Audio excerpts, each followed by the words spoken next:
Добар ден, пладневни вести на Канал Плюс. Еве дел од темите.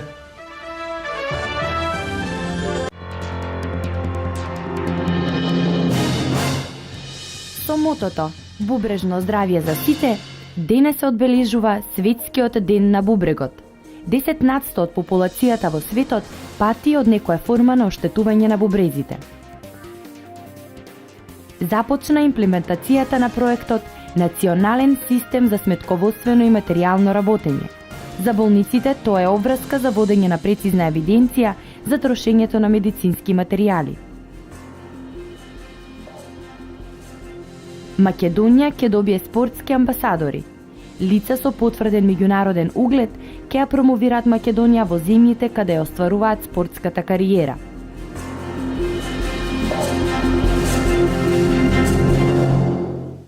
Новини во Законот за градежно земјиште за поефикасно работење во поглед на надзорот и постапката во изградбата. Се менува начинот за водење на постапките по електронски пат, а новина и правото на пренесување на сопственоста на јавните предпријатија и акционерските друштва формирани од владата и Собранието на Македонија. Во рамки на проектот градење на капацитети на градежните работници ќе се обучуваат 9800 градежници за енергетски ефикасна градба. Се планира 1000 работници кои досега ја имаат стекнато работата на терен ќе се здобијат со сертификати, а со тоа освен во Македонија ќе можат да работат и во Хрватска. Фасадер, кровопокривач, столар, работник за вентилација, ладење и грење и електротехничар се 5 најбарани и најдефицитарни занимања од градежната сфера. Тие се влезени и во владиниот оперативен план како пилот проект за обука за дефицитарни вештини. Како дел од проектот ќе се обучуваат 200 тренери кои ќе бидат распределени на бараните кадри, а потоа обука ќе има и за работниците. Огласот ќе биде објавен на 5 април, а можат да се пријават лица од градежништвото, машинството и електротехниката. Лицата кои се почетници, односно лицата кои ќе сакаат да ги изучат бараните струки, а немаат работено досега, ќе се реализираат во ноември.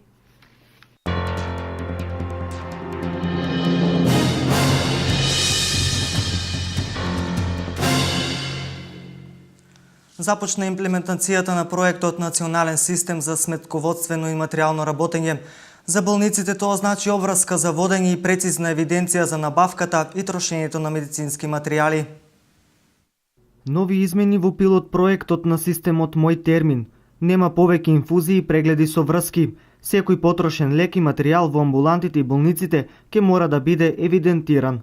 Болниците имаат големи трошоци, при тоа нема целосна документација за потрошените материјали. Станува збор за многу значајна новина, предвидена со најновите измени на Законот за здравствена заштита. Овој проект ќе помогне во менаџирањето на болниците. Со новиот систем, менаџерите одговорни за набавка ќе мора навреме да направат пресметка на трошоците, смета Никола Тодоров, министер за здравство. Во моментот се спроведува пилот фазата на овој проект во неколку јавни здравствени установи, а веќе од наредниот месец системот ќе биде воведен во сите јавни здравствени установи во државата. Националниот систем за сметководство и материјално работење, менаџерите на јавните здравствени установи ќе можат многу побрзо, потемелно и подетално да ги анализираат материјалите и финансиските ресурси.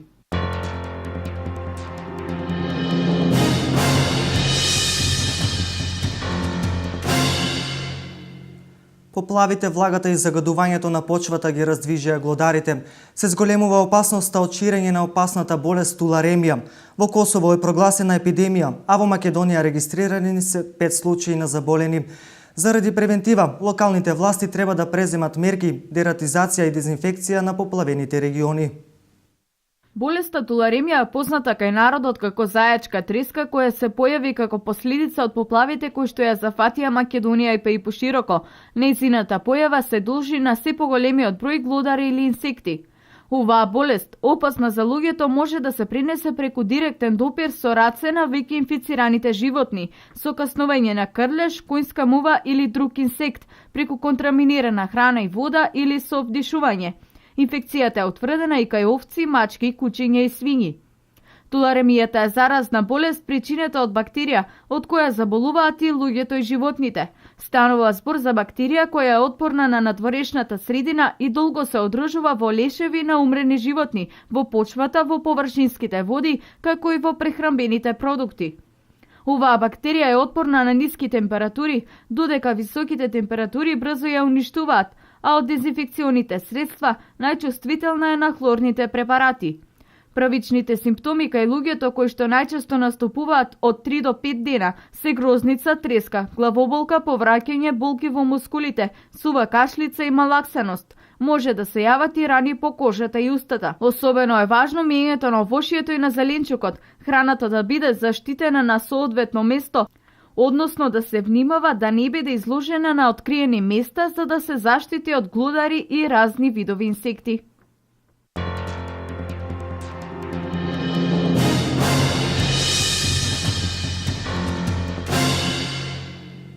Со мотото Бубрежно здравје за сите денес се одбележува светскиот ден на бубрегот. 10% од светската популација пати од некоја форма на оштетување на бубрезите. Најмногу страда населението кое консумира нездрава вода и каде нивото на здравствена култура е ниско.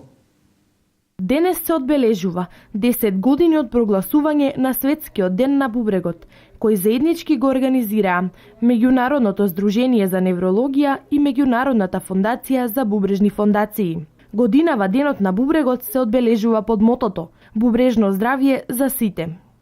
10% од населението во светот имаат некоја форма на оштетување на бубрезите. Хроничната бубрежна болест се предвидува во текот на следната деценија да се зголеми за 17%. Клучни фактори кои доведуваат до хронична болест на бубрезите се лошата хигиена на водата, недостигна хидрација, нездрав извор на храна и пијалоци, нивото на образование и писменост, ниски приходи, невработеност, недостиг на соодветно здравствено осигурување. На светскиот ден на бубрегот, со символично подарување на една чаша вода, ќе се подигнува свеста за ризиците, опасностите и товарот на болестите на бубрезите, и како тие да се спречат и третираат на едноставен начин.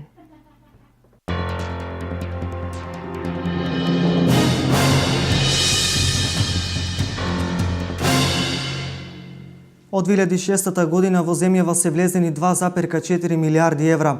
Отворени се повеќе од 11.000 работни места, а инвестициите се дисперзирани низ целата земја. Со ова, според економистите, се поттикнува економскиот развој. Податоците кажуваат дека македонската економија расте побрзо од другите економии во регионот. Одржлив економски раст и понатамошно намалување на невработеноста. Ова се двата главни приоритети за Македонија. Резултат даваат структурните реформи и политиката за привлекување странски директни инвестиции. Стапката на невработеност трпи надолни корекции и сега е на историски најниско ниво, бидејќи се отвараат нови работни места. Тоа го нотираше Меѓународниот монетарен фонд. Според монетарците, македонската економија расте побрзо од другите економии во регионов. Невработеноста се намалува. Македонската економија растеше побрзо во однос на другите економии во светот. Македонија има историја на добри макроекономски политики, го искористи фискалниот простор за стимулирање на растот за време на кризата, се вели од Меѓународниот монетарен фонд. Во последниот извештај е напишано дека не чека многу работа и дека е многу направено. Инвеститори од странство отвараат нови работни места. Податоците покажуваат дека од 2006 година во земјава се влезени 2,4 милиарди евра. Отворени се повеќе од 11.000 работни места. Активни се компании во и надвор од зоните. Инвестициите се дисперзирани низ целата територија на земјава. Со тоа, според економистите, се поттикнува локалниот економски развој.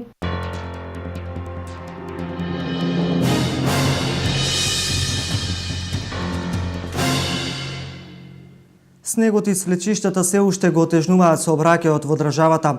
Поради оболни врнжи од снег, непроводен е локалниот пат од Кратово до село Каврак, а поради ново свлечиште не се одвива сообраќајот ниту на патот до хидросистемот Злетовица кај Брана Кежовица во атарот на село Којково. На патниот правец Крупиште-Пробишти кај село Неокази, поради појава на вдлабнатини и попуштање на левата коловозна лента, сообраќајот се одвива наизменично само по десната коловозна лента. Сообраќајот на сите останати патишта се одвива без забрани по влажни коловози.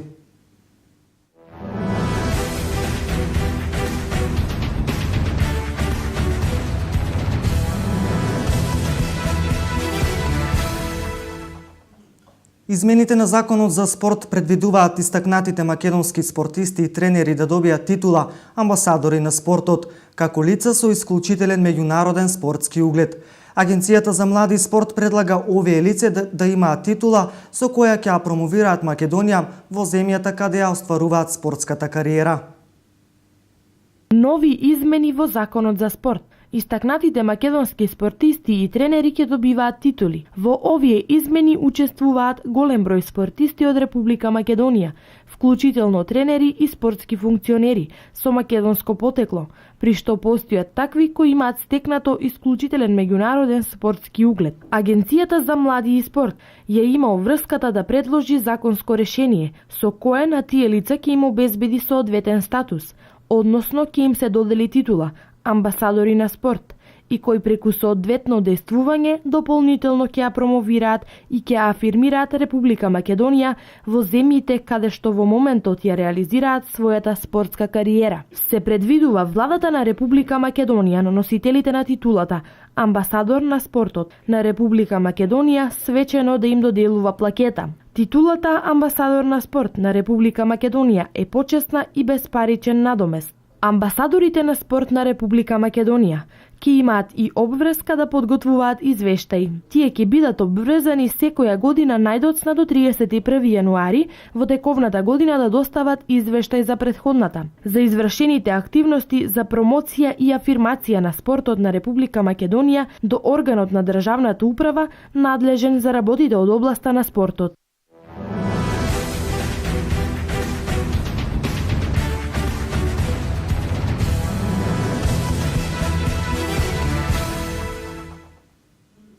Ова е крајот на вестите на Канал Плюс. За настаните кои го одбележаа денот, гледајте повеќе во Дневникот во 16:30. Следи временска прогноза. Пријатен ден!